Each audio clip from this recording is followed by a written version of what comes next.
Everything is an ad, and everyone is a grifter. Now, I, for one, am so tired of the way that social media specifically and the whole internet has progressed into everyone being a little ad, independent entrepreneur, marketer. You are a brand. And I just want to talk a little bit about what's going on with the reemergence of ads being everywhere, more so than they ever were, and the way that people are acting in lieu of all this. Now, let me take you way back to a time when TV was on the TV and everything was on a schedule. Kids, yes, you couldn't just watch a show whenever you wanted to. It was on a schedule and it appeared. And in between this program broadcasting, there'd be commercials. Then when things turned into TiVo, you could fast forward through the commercials. And all of a sudden, all your favorite shows were online. People were pirating everything. It was just like the Wild West of getting stuff for free. No commercials, no ad breaks, high quality even most of the time. Then streaming came about. Next thing you know, now we're getting more subscriptions again. Now, even though you're paying the subscription, you still have to watch ads. So somehow they figured out a way to cram more ads than ever before into the programming. And now even on the internet, which was initially a place that was mostly ad-free, there's so many ads that you don't even know when you're getting an ad anymore, because a lot of the ads are being served to you by the other people on the social media app. This is the influencer. So the first influencers, I think, arose kind of naturally.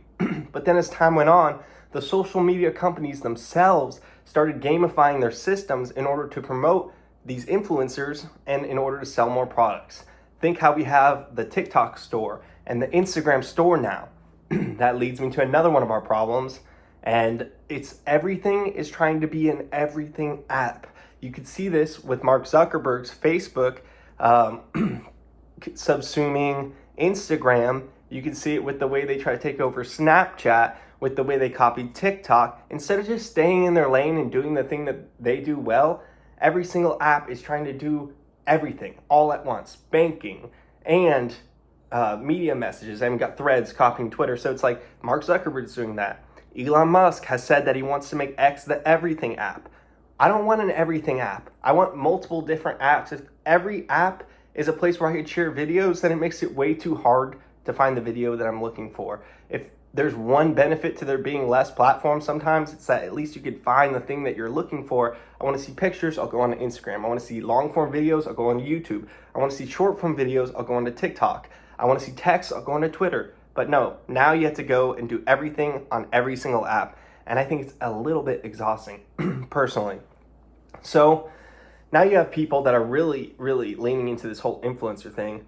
And it seems like everybody is selling something. They're either drop shipping, which is where you just sell products, but you don't actually keep an inventory. And a lot of the times you're just selling people low quality crap from a different country. People are selling courses on all sorts of wacky stuff that a lot of the times they don't really have much to even offer you in the first place. So it's another huge red flag for grifters. Not every person selling a course is a grifter, but a lot of grifters these days are selling courses. What is a grifter? This word I keep using. Grifters are people that will do and say whatever so that they can make a buck. All right. Not everyone that makes a buck saying or doing something is a grifter. But an example of this would be like my values would be that I support I'm like a vegan, for instance, right? Let's say I'm a vegan and I don't support hurting animals, ever eating animals, whatever. And then I'm advertising for McDonald's, a burger company. That wouldn't make sense. That would be a grift. I'm accepting money from McDonald's to compromise my own personal values.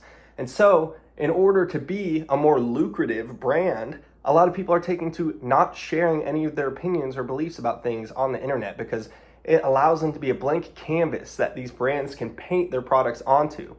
This is another problem with influencers being a huge peddler of products these days, especially when it comes to very underregulated supplements. Because these companies, just like on the pharmaceutical commercials where they have to tell you all the lists of side effects very quickly, where it's like, oh, it could cause diarrhea and thoughts of suicide and gastrointestinal disruption, and you could get herpes, and yeah, but this is the pill and it'll lower your blood pressure. And it's like, wait, how can I get herpes from a pill? That doesn't make sense. But anyway, they have to list it because they're legally obligated to list these things. And there's certain claims that companies are not allowed to make because it's frivolous. Or excuse me, that's not the right word. It's an exaggerated claim. It's not true. So what they do instead of saying this directly on their account is they have their whole army of social media influencers say it for them. So you might have somebody saying, oh, I started taking these pills and I dropped 3 dress sizes. And it's like, wait, they can't make that claim, the company, but this influencer could say something and a bunch of people then go on thinking it's true. So we get a lot of misinformation this way. And we have so many people that just seem like, I will literally shill any product and ride any bandwagon to make a couple bucks. And it's really sad. And it's starting to get annoying because you just pop open a social media thing and someone's instantly trying to sell you something and you don't even know that you're getting an ad half the time, because the ads that are actually ads tell you they're ads, but then people are just doing ads within their content. So it's really sneaky, it's a little deceptive. People be on the lookout. Someone that's always trying to sell you stuff and doesn't really actually have a thing that they're supporting, they're actually behind those things, it's probably a grifter. I'm also getting really annoyed of content voice. Content voice is this thing where people are like, hey besties, how's it going? Today we're gonna talk about these pills and how they help me lose 3 dress sizes. Oh my God. And it's not the way that people talk. I'm just so much more likely to tune into somebody that's talking to me in their normal voice than I am to tune into somebody that's like playing this cartoon character. It's just hard for me personally. It like overwhelms my senses, and maybe I'm just an old turning into the new boomers, you know what I'm saying? Like, and now I'm just too old and I can't keep up with the way that the young people are communicating, but it seems a little bit over the top, and it really plays into this whole everyone's a character, everyone's a brand thing, instead of people just being people. And I wish people would just be people a little bit more. So how is this going to affect the next generation? Is something I want to touch on because I feel like this is a bad situation. Cultural nihilism is high. That means people don't care about what's going on. They think the world is so bad that they're like, screw it, we're just going to do this. We're just going to do this grift. We're just going to do this hustle. We're just going to sell out. We're just going to make a couple bucks now and compromise our morals and do anything that's bad because that's the way the world works. Bad people make their way to the top all the time. So we're going to break all the rules. We're going to just do whatever we can to get to the top. And it definitely is a negative sentiment, but you see people, especially the young people, seem to really be pushing this, like, forget the haters, get that bag, bro. That's what they say. Forget the haters. There's been haters. You're getting that bag. You're coming up. Come on, get that thing. And it's like, this person is doing something that's antithetical to the entire thing that they've been standing for this whole time they've been making content. And what are we even making content for if not to share ideas and stuff that, if I'm just sharing the same ideas as everyone else, then there's really no point in me making the video. If I saw 10 versions of this video already, then I wouldn't really feel like there was a point to it. But it feels like we're just letting things go in this direction where everyone's constantly grifting, constantly trying to sell you stuff. And we're just supporting all those people, and we're just saying that's how it is now. Do your drop shipping scam. Just get some money from people real quick. The only way you're going to make it is by scamming people. So I think this is largely not just a result of social media and how it functions and the gamification and the enshittification of it, but it's largely also a consequence of our terrible economy and terrible situation for young people where they're looking and they're like, how am I going to work a regular job and be able to afford a house? And so you have a lot of people now that instead of in the past where maybe you were a business owner, you're like, okay, I have a roofing business, and so I have a social media for my roofing business to try to promote my business.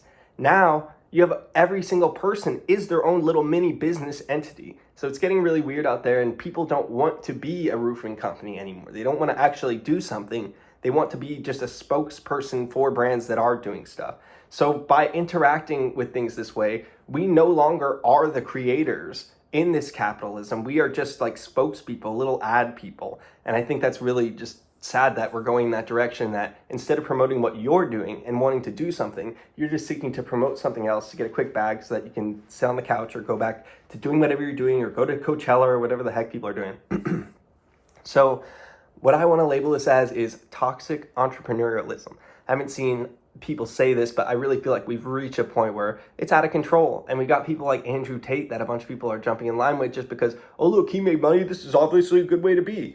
This toxic entrepreneurialism is leading people to equate someone's morality with how much money that they have. And there's really, those two things are not connected. Somebody's not smarter, someone's not better, someone's not more skilled or working harder just because they have more money at the end of the day. A lot of the times it just means that they had a lot more to start out with, or that they got lucky in some way, shape, or form. So I want to move away from the toxic entrepreneurialism, and anyone that's content is just constantly trying to sell me some crap. I just can't watch it anymore. I'm just going to stop following those people because I get it. If you're making like a show where you're putting out content that's well researched, documented, and you're leaving all sorts of references and notes so that I can look into it. If you're making an hour-long video essay that you go into something, or if you're reporting on the news very thoughtfully and thoroughly every day, I get it that you might want to run an ad here or there. And as long as that ad isn't compromising to you and your company and what you've been standing for as a company, then I get it. I understand that people have to run ads, but some people are not putting in that work. They're not putting episodes of stuff out every day. They're just making short form content and they have just become ad mongers. And it's just something that I can't personally get behind anymore. But to each their own, you support what you want to support. So anyway, for the last part of this video, I wanted to touch on what I would consider to be ethical influencing and what I would like to see from people moving forward, or if social media ever popped off for me, which is not really in my plans, but if it did, what I would do, because I just feel like maybe we should be telling people, hey, you don't have to just sell out or cash out. And in fact, it might alienate a lot of your audience if you do things like that and be more harmful for you in the long run. So sometimes I just want to talk about cool stuff that I like. Like for instance, right now I'm wearing Rustic Dime as my shorts. Here, let's see. And I've been loving this company. They make stuff in the United States. Sorry, my camera angle is not good for this. But anyway, I would want to talk about this brand and let people know, here's where you can get some great cotton-made shorts here in the United States. But it would feel like I was doing a branded deal or an ad or something. And so now, because everyone is such an ad whore, it makes me feel like I don't want to talk about cool things that I like cool gardening products or cool shoes or cool clothes that I think are in line with my views and everything, because it feels like, wait, shouldn't I be getting paid for this? But at the end of the day, if I do support the brand, I want people to buy it whether I'm getting paid for it or not. So I do feel like I'm going to start now in the future talking a little bit more about some brands that I like, the reasons why I like them, and letting people know about them, even if I'm not going to get any money off that, because I think that people supporting better brands would make our world a better place. So even if I don't get any money from it, I do want to start talking about some stuff. And if people are offering me some money to talk about something that I think is an excellent product that I think would apply to the people that listen to me and follow me, then sure, I would share that product and I would take some money from that. I don't think that there is a problem with that. If you're truly passionate about it and you personally use it, I think it's 2 thumbs up. You got to be honest as well. Like, I can't just like get a gardening tool like a Hori Hori knife and say, this is the best Hori Hori knife I've ever got, and the tag's still on it and everything, and I haven't even used it yet.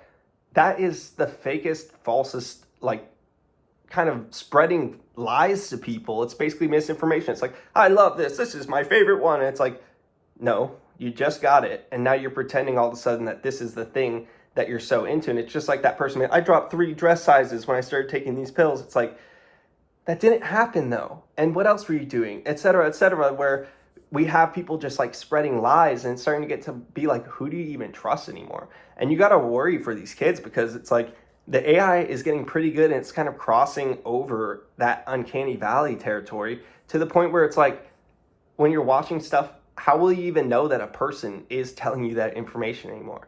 I have a few ways I could tell that's a real person, and there are people that I've been following since before a lot of this generative AI video content's been coming out. But now, if you see an advertisement, there's a good chance that, oh, in that little montage of clips on that pharmaceutical ad, maybe those weren't real people. That wasn't a real puppy. None of that was even real. So it's going to be hard for, I feel like, the newer generation that's going to be blackpilled to like anything could just be a lie, a fabrication, an AI video.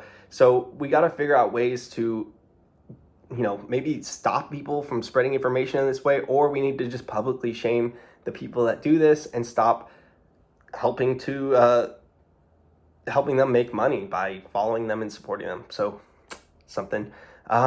Anyway, be honest.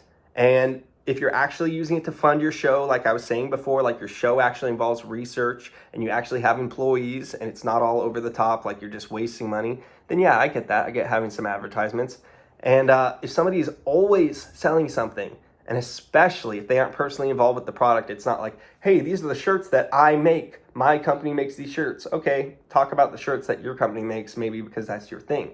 But if I was just like, one day I was like, check out this brand of shirts, and the next week I was like, this brand of shirts is the best, and the next day I was like, these are the best shirts I've ever had, That is just an influencer. Those people are not worth your time. They're not really going to tell you about cool stuff. They're going to tell you about what they were paid to tell you. So, to conclude, I wish that people would be more ethical with the way that they were influencing and spreading information about these products they are being paid to promote. I wish that it was more clear when you were getting a paid promotion so that you could tell right off the bat, because now the lines between what's just content and what's an ad are blurred.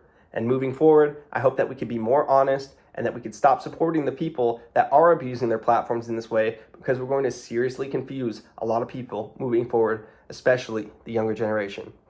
Thanks for watching this video. If you got this far, tell me what you think. I'd love to hear about your guys' situation with dishonest influencers, or how you feel that the landscape has changed in the past decade or so. So just let me know in the comments. Let me know how you like this video. Anything else you'd like me to talk about. I just wanted to rant about this for a little bit. So anyway, thanks for listening. Peace. See you in the next one.